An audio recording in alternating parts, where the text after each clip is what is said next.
राजकुमारी शांता। एक भूली बिसरी गाथा अयोध्या के चक्रवर्ती सम्राट दशरथ की कहानी अक्सर उनके प्रतापी पुत्रों राम, भरत, लक्ष्मण और शत्रुघ्न से शुरू होती है। लेकिन उन पुत्रों के जन्म से पहले दशरथ के आंगन में एक पुत्री की किलकारी गूंजी थी।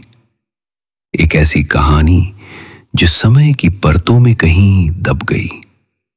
ये कहानी है राजकुमारी शांता की, जो कौशल्या की कोख से जन्मी दशरथ की पहली संतान थी। एक राजा का हृदय विदारक वचन। शांता का जन्म अयोध्या के लिए उत्सव का अवसर था, लेकिन इस खुशी के पीछे एक मार्मिक वचन छिपा था। दशरथ ने अपनी युवावस्था में अपने प्रिय मित्र और अंग देश के राजा रोमपाद को एक वचन दिया था। रोमपाद और उनकी पत्नी निःसंतान थे और उनके राज्य का सूनापन उन्हें सालता था। दशरथ ने भावुकता में कह दिया था कि उनकी पहली संतान को रोमपाद अपनी पुत्री के रूप में गोद ले सकते हैं। जब शांता का जन्म हुआ तो दशरथ और कौशल्या का हृदय अपनी नन्ही सी बेटी को देखकर भर आया। लेकिन रघुकुल का वचन पत्थर की लकीर था। बाहरी मन से अपनी आंखों के तारे को दूसरे के आंगन में रोपने का निर्णय लिया गया। ये एक ऐसा त्याग था जिसने दशरथ के पारिवारिक जीवन की नींव में एक जटिल भावनात्मक गांठ बांध दी।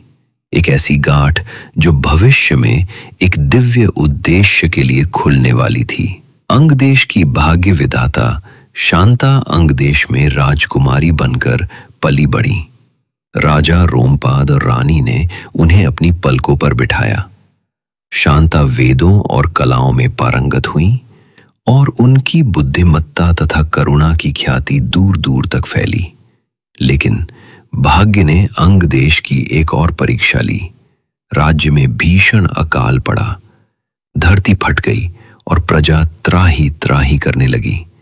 तब ज्ञानी मंत्रियों ने राजा रोमपाद को उपाय सुझाया कि यदि परम तेजस्वी और पवित्र ऋषि ऋष्य श्रृंग ऋषि इस भूमि पर अपने चरण रख दें तो इंद्रदेव अवश्य प्रसन्न होंगे और वर्षा होगी। समस्या ये थी कि ऋषिशृंग एक तपस्वी थे जो बाहरी दुनिया से विरक्त अपने आश्रम में रहते थे। उन्हें राज्य में लाना लगभग असंभव था। तब राजकुमारी शांता ने ये बीड़ा उठाया। अपनी सेवा, भक्ति और अद्भुत ज्ञान से उन्होंने न केवल ऋषिशृंग का मन मोह लिया, बल्कि उन्हें अंगदेश आने के लिए मना भी लिया। जैसा कि भविष्यवाणी की गई थी, ऋषि के आते ही राज्य में घनघोर वर्षा हुई और अकाल समाप्त हो गया।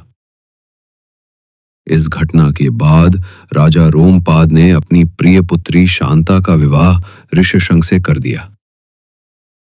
एक यज्ञ, दो राज्यों का संगम। उधर अयोध्या में राजा दशरथ अभी भी पुत्रहीन होने के संताप में जल रहे थे। उन्हें एक उत्तराधिकारी की चिंता खाए जा रही थी।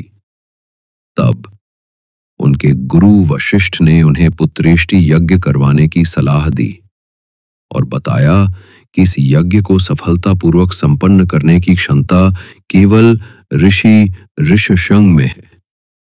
ये भाग्य का एक अद्भुत चक्र था। जिस पुत्री को दशरथ ने वचन के कारण त्याग दिया था, आज उसी के पति उनके वंश को आगे बढ़ाने की कुंजी थे।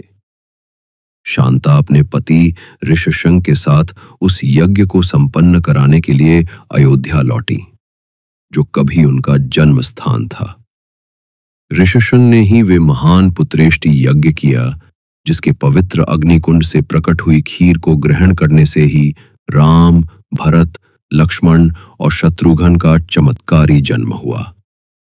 महाकाव्य की नींव का पत्थर। एक संपूर्ण अंत।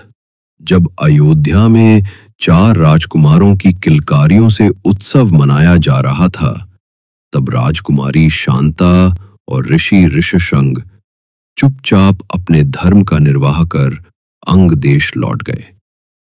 शांता ने कभी अयोध्या के सिंहासन पर अपना अधिकार नहीं जताया, न ही इतिहास में किसी बड़े पद की आकांक्षा की। उनका जीवन त्याग और निस्वार्थ सेवा का प्रतीक बन गया। उन्होंने अपने पति के साथ एक शांत और ज्ञानी जीवन व्यतीत किया और अंग देश की प्रजा को अपनी ममता और बुद्धिमत्ता से सींचती रहीं। इस प्रकार शांता की कहानी एक महत्वपूर्ण सत्य को उजागर करती है। महान महाकाव्यों की नींव अक्सर उन गुमनाम बलिदानों पर रखी जाती है जिन्हें कोई याद नहीं रखता।